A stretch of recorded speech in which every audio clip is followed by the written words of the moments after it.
E aí, pessoal que assiste o meu canal, tudo bem com vocês? Sejam todos muito bem-vindos ao nosso canal. Meu nome é Alba e este é o canal Pouco Tempo. Hoje, 19 de abril, é dia do Índio ou Dia dos Povos Indígenas. Então, fica aqui meu abraço, meus parabéns para os povos indígenas. E hoje eu vou falar sobre isso. Se você ainda não se inscreveu neste canal, este é um bom momento para você se inscrever, para você já dar aquele like, para você depois no final compartilhar e fazer comentários se quiser, ficar à vontade, tá bom? É dia do índio. Uma vez, alguns anos atrás, nesse mesmo dia, 19 de abril, eu estava numa aldeia e aí eu comentei com um indígena que era dia do índio. E a reação dele foi de dar umas risadas e ele achou engraçado. Eu acho que eu acharia também se alguém falasse que era o dia do baiano, o dia da baiana. Deve ter, deve ter. Mas o indígena achou um pouco engraçado ter esse dia, né? Interessante. Ao longo da minha vida eu conheci alguns indígenas, porque assim, eu moro na região, eu moro na Bahia. Aqui tem indígenas, tem os Machacali, tem os Pataxó, tem alguns povos.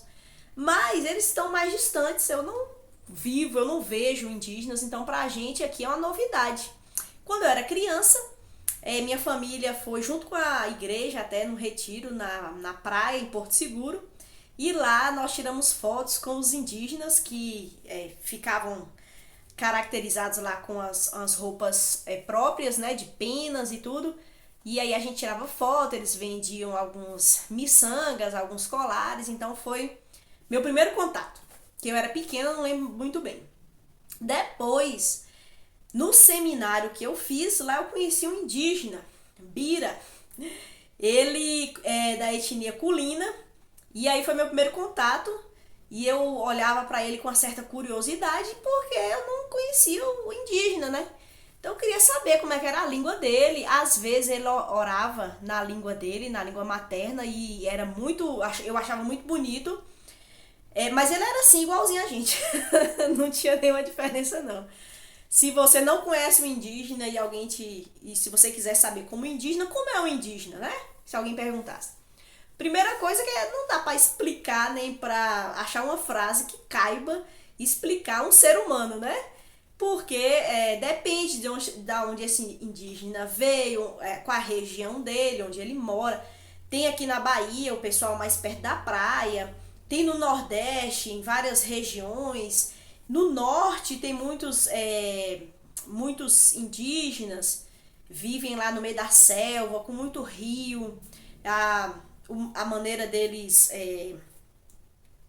se transportarem, né, de um lado para o outro é de canoa. E eu digo isso porque na Bahia a gente nem vê canoa, só se for na praia, né? Mas aqui mais pro interior do estado, você só vê na televisão. Então, depende da região, depende de quem é. No Brasil tem 340 povos. Povos. É bastante. Com 185 línguas faladas. Então, um número muito grande. Eu tive a oportunidade também de conhecer outros indígenas. Esse colar mesmo que eu tô usando aqui, ó, escrito meu nome aqui, tá vendo? Foi uma indígena que fez pra mim, ela é Apurinã. Ela fez esse presente e me deu bem bonitinho. Tô usando aqui essa semana, né, em homenagem aos povos indígenas, em homenagem a ela. Ela sempre muito inteligente, ela fazia muitas coisas artesanalmente, assim, sabia tecer, sabia. Isso aqui mesmo ela fez no coco, no sei lá o que é. Acho que é um tipo coco.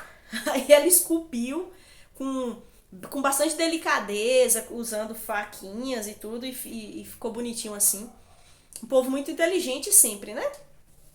Essa Purina mesmo, ela falava a língua dela, nativa, materna, ela falava a língua Deni, ela fala, né, português, e acho que ela fala ainda outros idiomas. Então, os indígenas no nosso país, muitos transitam por várias aldeias, diferentes povos seus e também pelos brasileiros, então acabam que eles falam muitos idiomas. Se você for lá na São Gabriel da Cachoeira, é uma cidade que tem assim uma densidade maior de indígenas no mesmo local, e lá é uma Babel, cheio de línguas faladas, muitos tipos de línguas e os indígenas sabem várias e tal. Então é um povo, ser humano, inteligente, criativo, que passa por problemas, que passa por alegrias, que tem suas dúvidas, que tem suas respostas. O povo indígena é um povo como nós baianos, cheio de muitas coisas, né? É um povo muito querido. E aí também conheci outros indígenas aí ao longo da minha vida, cada um da sua maneira, falando a sua língua, uns mais tímidos, outros mais extrovertidos. Conheci indígenas que tinham muita vontade de ensinar a língua deles, então eles ficavam tudo apontando e tentando explicar e ensinar a língua, muito prestativos. E aí foram as experiências muito boas que eu tive aí na minha vida. E o que os indígenas precisam, pensando no dia deles, né? Uma homenagem a eles e tudo, o que os indígenas do nosso país precisam, do mundo, né? Tem povos nativos em quase todos os países, eu acho, né? Eu acho que a Europa não mais, né? Não sei, mas vários países tem, como Papua Nova Guiné mesmo, muitos indígenas. E o que os indígenas precisam? Eles precisam de muitas coisas, como educação, né? Acesso à saúde. Às vezes morrem por falta de coisas que simples assim, né? Uma assistência, né? Uma assistência maior, saneamento básico, estrutura. Os povos indígenas, eles precisam ser respeitados seu território, na sua cultura, né? Eles precisam ser valorizados e compreender como é bonita, né? Essa história que eles carregam de terem chegado aqui há muito tempo, antes de Cabral, né, descer nas margens daquela praia. Os indígenas já estavam, e nós, brasileiros, sem dúvida nenhuma, corre em nosso sangue, o sangue indígena, né, a nossa descendência aí, uma descendência muito bonita. Mas o que os indígenas mais precisam, sem dúvida nenhuma, é a palavra de Deus. Terem acesso ao conhecimento de Deus. E falando isso, alguém pode dizer assim, nossa, lá vem, né?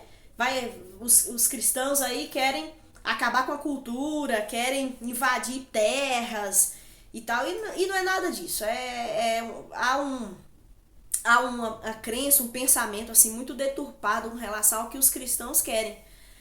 Cristãos têm saído de suas casas, vivendo em contextos urbanos com muito conforto, como um chuveiro elétrico, como um fogão dentro de casa, como uma geladeira dentro de casa, tendo o conforto de ter um hospital por perto, ter escola para os seus filhos por perto. E muitos cristãos, eles saem das suas casas e eles adentram matas, adentram florestas ou locais distantes, onde não tem rede elétrica, onde não tem saneamento básico, onde não tem escola para seus filhos.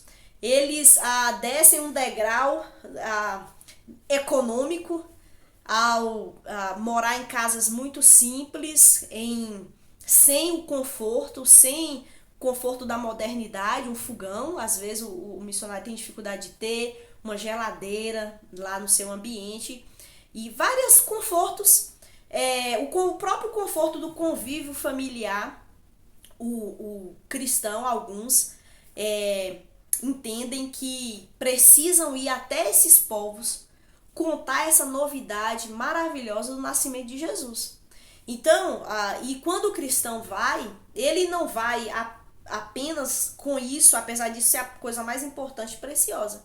O cristão leva nessas comunidades carentes assistência médica, leva assistência educacional, leva uma valorização da sua cultura. Há vários projetos que são desenvolvidos por missionários para a preservação da cultura, das brincadeiras, das músicas daquele povo, para uma preservação, porque o indígena, ele tem acesso às cidades, à tecnologia, à internet, a tantas coisas, e às vezes ele vai perdendo a sua cultura e nem percebe.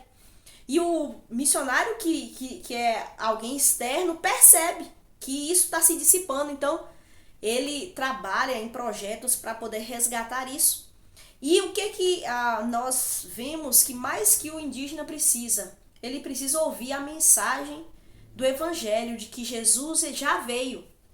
A boa notícia de que Jesus já veio e Jesus vem para curar, para restaurar, para salvar, para libertar de algemas que prendem o ser humano. Então essa é a boa notícia. E o cristão, ele não faz isso forçando, porque às vezes algumas pessoas falam, não, o cristão vai lá na aldeia e estraga tudo e faz um proselitismo. Proselitismo é você enfiar a goela abaixo a sua crença. É você obrigar o outro a ser e pensar como você e a crer no que você crê. E não é isso. O indígena, como eu tentei falar antes, ele é como nós, seres humanos, capaz de tomar suas decisões, capaz de avaliar aquilo que está escutando, aquilo que ele escuta a respeito do evangelho. E nessa capacidade, ele então toma as decisões de sim, eu quero Jesus na minha vida ou não, não quero, obrigada, né? Então o indígena, ele tem essa capacidade. E o que falta nele às vezes é essa oportunidade de assumir um compromisso com Cristo ou não, porque muitos não têm ouvido nada do evangelho. Então, nesse dia do índio, dos povos indígenas, fica aqui o desafio para nós irmos até eles, levar a mensagem preciosa de Cristo, levar uma ajuda médica, levar uma ajuda na assistência da educação, levar um auxílio, um conforto para povos que estão passando por necessidades, privações, e que nós podemos servi-los, que nós podemos ajudá-los em suas necessidades, em conhecer essas pessoas, desenvolver relacionamento com essas pessoas, amar essas pessoas, olhar para elas e compreender a sua existência. Então fica o desafio para que nós possamos ir até elas e ser bênção na vida delas, servi-las com amor e levar a mensagem do evangelho, que é a preciosidade que nós temos nesta terra, né? Então, feliz Dia dos Índios para todos os povos indígenas e que nós possamos orar pelos povos, pedir a Deus que abençoe esses povos, pedir a Deus que proteja esses povos, pedir a Deus que ajude a povos que têm passado problemas como os Yanomami passaram, espero que já tenham resolvido, mas passaram aqueles problemas ali na questão de alimentação, um descaso por parte de muitos órgãos e a exploração e tudo mais, e Deus ama os povos indígenas e Deus morreu por esses povos. Eu tô até aqui com a camisa com o nome de alguns povos indígenas, né? O primeiro aí, Cachuiana, Deni, Tapeba, Funiô, Canamari, Baniwa, Culina e outros centenas de povos no Brasil e no mundo. Então, era essa a reflexão sobre o Dia do Índio, Dia dos Povos Indígenas, e fica meu abraço a todos essas pessoas que fazem parte desse universo dos povos indígenas. Obrigada por você me acompanhar até aqui, um forte abraço e até a próxima.